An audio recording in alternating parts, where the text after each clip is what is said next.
semua, kami dari kelompok 1 Perilaku Konsumen kelas B, Magister Manajemen Universitas Indonesia. Kami akan menjelaskan mengenai terpuruknya industri wedding organizer selama pandemi COVID-19 di Indonesia. COVID-19 pertama kali ditemukan di Wuhan, China pada November 2019 dan hingga kini telah menyebar ke 212 negara. COVID-19 merupakan virus yang menular dari orang ke orang, melalui percikan dari hidung atau mulut yang keluar saat orang yang terjangkit COVID-19 batuk atau bersin. WHO menetapkan COVID-19 sebagai pandemi. Berikut adalah kasus COVID-19 per 18 Mei 2020 di dunia dan Indonesia. Maklumat Kapolri diterbitkan sebagai upaya pencegahan penyebaran COVID-19 di Indonesia. Isi maklumat tersebut mengenai larangan mengadakan kegiatan sosial yang menyebabkan berkumpulnya massa, contohnya seperti resepsi pernikahan. Pelanggaran terhadap maklumat ini dikenakan sanksi KUHP Pasal 212, 216, dan 218. Dua opsi yang dapat dipilih oleh calon pengantin terkait pernikahan di masa pandemi COVID ini. Yang pertama yaitu adalah dengan melangsungkan akad nikah di KUA atau luar KUA dengan mengikuti protokol Kementerian Agama seperti pembatasan jumlah orang dan penggunaan sarung tangan serta masker, atau menunda akad dan resepsi mereka hingga COVID-19 berakhir. Berikut adalah beberapa contoh penundaan pernikahan di Indonesia karena COVID-19. Yang pertama adalah pasangan Syamsil Alam dan Bunga Jelita yang melangsungkan akad nikah namun menunda resepsi, sedangkan dua pasangan lainnya yang menunda seluruh rangkaian pernikahan. Berikut adalah beberapa dampak yang dirasakan oleh industri wedding organizer karena adanya COVID-19 di Indonesia dan banyaknya penundaan dan pembatalan pernikahan oleh para calon pengantin. Oleh karena itu dibutuhkan program dan model bisnis baru agar mereka dapat tetap bertahan. Dalam upaya mencari solusi atas permasalahan ini, maka kita dapat menentukan sikap dan perilaku konsumen dalam pelaksanaan pernikahan Indonesia dengan menggunakan keempat fungsi dalam pendekatan Functional Theory of Attitude oleh Daniel Katz, yaitu mengenai bagaimana sikap seseorang memfasilitasi perilaku sosial bermasyarakat.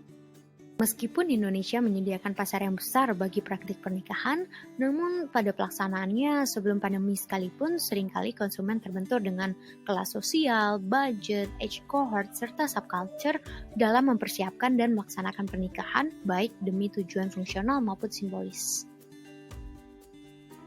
Sebagai sebuah ritual yang sakral, di tengah pandemi sebagai noise, maka setiap peran dalam collective decision making yang dipengaruhi oleh baik itu reference group maupun opinion leaders dalam mematuhi aturan dari legitimate power atau pemerintah akan sangat berpengaruh pada word of mouth dari solusi yang akan kami tawarkan. Terdapat beberapa pertimbangan ketika kita menetapkan solusi mengenai WO ini. Yang pertama adalah WHO harus menjadi lebih agile, namun WHO juga harus dapat menjaga kesakralan dari tradisi pernikahan tersebut. Selain itu, solusi yang ada harus melibatkan vendor-vendor yang terlibat dalam proses pernikahan. Beberapa solusi untuk WO ini sendiri, yang pertama adalah konsultasi pernikahan dapat dilakukan dengan menggunakan WA. Terus yang kedua, undangan pun dapat dikirim secara online oleh vendor, namun juga dapat dikirim secara langsung apabila penerima pesan tidak memiliki email. Terus yang ketiga adalah fotografer dapat mengadakan live wedding dengan menggunakan software Zoom. Solusi untuk WO berikutnya, dekorator dapat menggunakan green screen bagi pihak pasangan yang ingin menginikah secara sederhana. Kemudian, makanan dan souvenir pun akan dikirimkan secara langsung ke tempat tinggal tamu yang diundang. Dan yang terakhir, WO dapat menyediakan paket promosi potongan harga kepada pihak pengantin. Peluang kolaborasi. Ada 5 peluang kolaborasi. Yang pertama, promo belum harga agar konsumen kembali mau menggunakan WO. Yang kedua, reschedule jadwal pernikahan untuk konsumen yang sudah daftar tapi mau diundur tanggal pernikahannya. Yang ketiga, pelatihan pernikahan secara online agar pernikahan bisa tetap berlangsung tetapi secara online.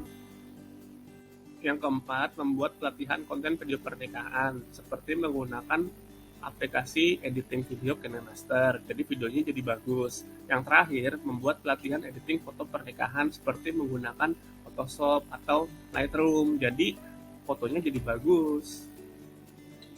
Ada 4 partner kolaborasi. Yang pertama, Bride Story. Yang kedua, Weddingku. Yang ketiga, App Kino. Yang terakhir, Backcraft. Sekian presentasi kami. Terima kasih.